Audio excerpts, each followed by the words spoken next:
Now, the next model which we are going to take is for models used for the polite request. Which models indicate polite request? There are two. One is could, another is would. आप देख सकते हैं यहाँ पे interchangeable arrows भी लगाए हैं. The purpose is आप कुड यूज करो सेंटेंस में या वुड यूज करो, your answer will be correct. Polite request में दो ही मॉडल्स यूज होते हैं, कुड या वुड. आप दोनों में से कोई भी यूज कर सकते हो. Like could you pass me the salt please, आप मुझे नमक दे सकते हैं, तो यहाँ पर आप कुड भी यूज कर सकते हैं. और अगर आप वुड यूज करना चाहें, would you pass the salt please, तो वुड भी करेक्ट है. सो पोलाइट रिक्वेस्ट में दो मॉडल्स हैं, कुड या would. Next is model for imaginary condition. Imaginary condition means unreal situations.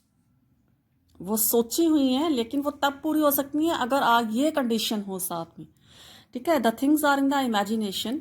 जो आपने सोचा हुआ है, लेकिन वो इमेजिनेशन तभी पूरी होगी जब वो कंडीशन फुलफिल होगी. उसके अंदर एक ही मॉडल है, वो कौन सा है? वुड. और वुड जो है वो पास्ट हैबिट भी इंडिकेट करता है. Now see here the example, I would buy a car if I had won a lottery.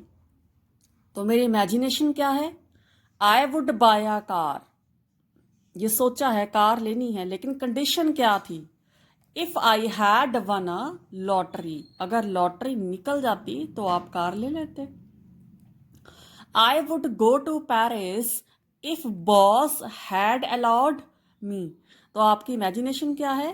Paris चले जाते, लेकिन कंडीशन क्या थी? अगर बॉस से परमिशन मिल जाती. ओके, तो हमेशा याद रखो जहां पर वुड आता है वहां पर पास्ट और थर्ड परफेक्ट टेंस जरूर आता है. Next example I have written for a past habit, he would go for a walk.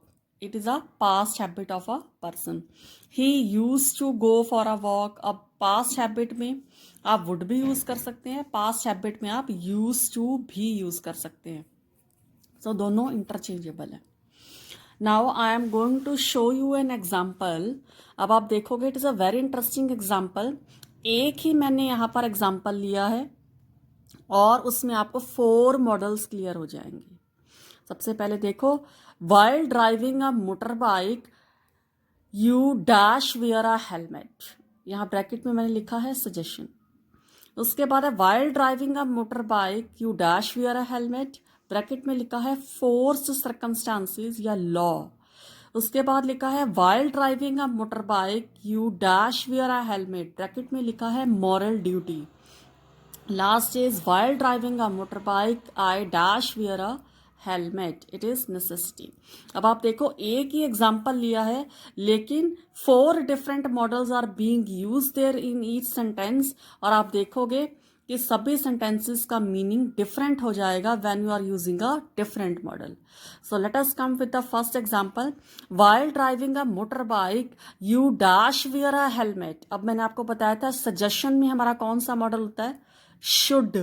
Means when you are using a should, the person is having a choice. वो helmet पहने या ना पहने वो उसकी मर्जी है. सो सजेशन के हम अंदर क्या लिखेंगे? शुड. शुड अगर आपने लिखा तो पर्सन की चॉइस है, वो बाइक चलाते हेलमेट पहने या ना पहने. Choice is there, always remember. उसके बाद while driving a motor bike you dash wear a helmet means there is a force circumstances. और लॉ, कानून क्या कहता है? जब आपको बाइक चलानी है तो आपको हेलमेट पहनना पड़ेगा. Means you have to use have to. Have to when used as a model in a sentence it indicates law. चलान कटेगा नहीं तो.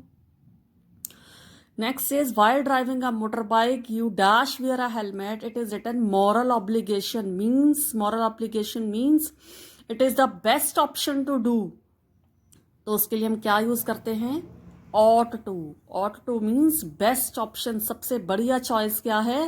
हेलमेट पहनना चाहिए. तो ought to, you ought to wear a helmet means it is your moral duty, it is your moral obligation, it is the best choice to wear a helmet. और कोई option नहीं है हमारे पास.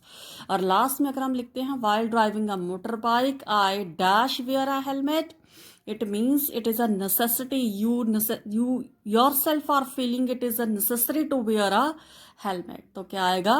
must wear a helmet. must always indicate necessity that comes from within the person. So I hope with these examples you have very much clarity about the regarding about the usage of the models. Thank you.